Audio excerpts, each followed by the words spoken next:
허리케인 데스크.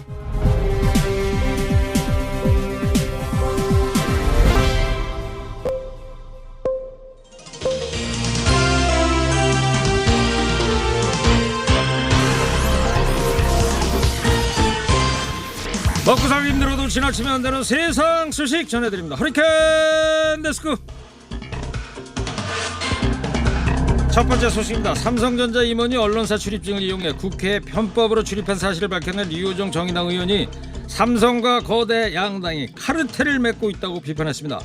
어떤 집에 도둑이 들었다, 중소기업을 괴롭힌 대기업 책임자의 답변이라는 귀한 물건이 없어졌다, 도둑으로 보이는 사람은 일단 무단 침입만 인정했고 물건 관리하던 두 사람은 사이좋게 잃어버렸다고 하는데 경비는 엿새 동안 어디서 뭘 하는지 알 수가 없다, 이렇게 꼬집었습니다. 앞서 류 의원은 국정감사에서 이 의혹을 규명하기 위해 주은기 삼성전자 부사장을 증인으로 신청했으나 무산된 바 있죠. 류 의원은 이 사건에는 네 가지가 없다, 삼성의 해명에는 무엇 때문에 무리한 방법으로 국회에 들어왔는지가 없다, 둘째, 두 거대 양당의 설명에는 삼성전자 부사장의 증인 채택을 철회한 이유가 없다, 셋째, 국회 사무총장은 조사 착수를 약속했으나 일주일이 다 되도록 결과 보고가 없다, 넷째, 그래서 보는 국민은 어이가 없다, 이렇게 꼬집었습니다. 기성정치권은 이런 걸 관행이라고 생각하는가 본데요. 진짜 네 가지, 4가지가 없긴 없네요. 류호정 의원님, 패션만 아니라 일하는 것도 남다릅니다. 초선 의원의 때묻지 않은 그 열정과 패기 응원합니다.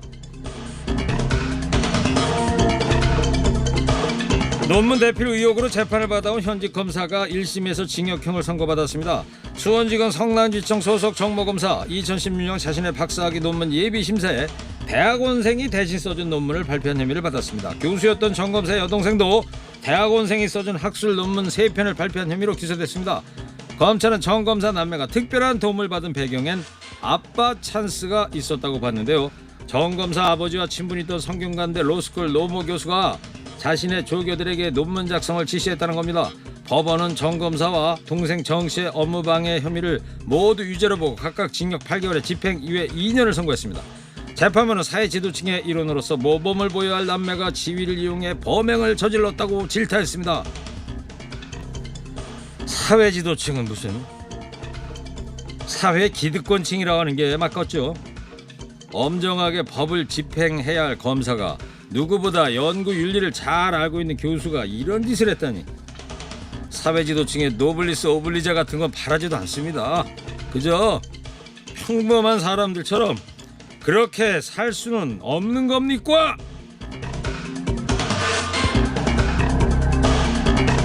다음 소식입니다. 최근 고령 운전자에 의한 교통사고가 급증하자 정부가 조건부 운전면허 제도 도입을 추진하기로 했습니다. 조건부 운전면허 제도란 고령 운전자의 운전 능력에 따라서 야간 및 고속도로 운전 금지, 최고속도 제한, 첨단 안전장치 부착 등 조건을 부여해서 운전을 허용하는 제도입니다. 정부는 고령 운전자의 시력이나 운동신경 등 운전 능력을 파악하는 수시 적성 검사를 할 수 있게 2022년 도로교통법 개정을 추진한다는 계획입니다. 맞습니다. 가장 중요한 건 안전이죠. 근데요, 제 기준으로 보면 65살이면 이 청춘인데 조금 연령 높여 하는 거 아닌가 싶어요. 한 70살? 75살? 80살? 허리케인 라디오 청취자 여러분들은 어느 정도가 적당하다고 생각하십니까? 2018년 이후에 청년 세대가 단독 명의로 구매한 아파트 중에 최고가 단지는 60억 원대 서울 용산 한남 더 힐로 나타났습니다. 한국감정원이 국민의힘 김상훈 의원에게 제출한 자료에 따르면 20대가 산 아파트 중에 최고가는 강남구의 51억 아파트, 미성년자 10대가 거래한 아파트 중에 최고가는 송파구의 17억 2천만 원짜리. 부동산업계와 전문가들은 경제력이 부족한 10대나 20대의 고가주택 매입엔 분모나 직계, 존속에 자금 지원이 있었을 것으로 보고 있습니다. 편법 증여 등 자금 출처에 대한 조사를 강화할 필요가 있다는 지적입니다. 평생 가야 집 한 채 마련한 것도 힘든 서민들은 그저 억소리만 납니다. 상식적으로 10대가 20억 가까이의 아파트를 혼자 힘으로 구입했다고 보긴 힘들죠. 돈 많은 부모가 자식한테 좋은 집 사주는 거 뭐라고 할 수는 없지만 세금은 제대로 낸 건지 그거는 좀 철저히 조사해야 하지 않겠습니까? 마지막 소식입니다. 유튜브 콘텐츠 가짜사내 출연자인 유튜버 이근 해군 예비역대위가 과거 성추행 확정 판결을 부정하는 입장을 낸 것에 대해서 피해자 측이 유감을 표명했습니다. 피해자 측 하소정 변호사는 입장문을 내고 가해자인 이근이 상고심까지 거치며 실체적 진실로 확정된 법원의 판결을 근거 없이 부정했다. 사실관계 및 법률적 판단을 왜곡하여 허위사실을 주장한 것에 대해 큰 충격을 받았다.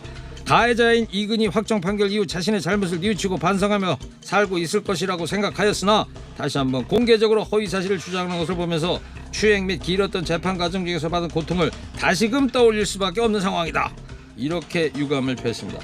하 변호사는 덧붙여서 피해자가 더 이상 피해를 입는 일이 없도록 어느 누구도 허위사실을 유포하거나 명예훼손 및 모욕성 발언을 하는 등의 2차 가해를 하지 말아달라고 말했습니다. 이거야말로 진짜 가짜 사나이였네요.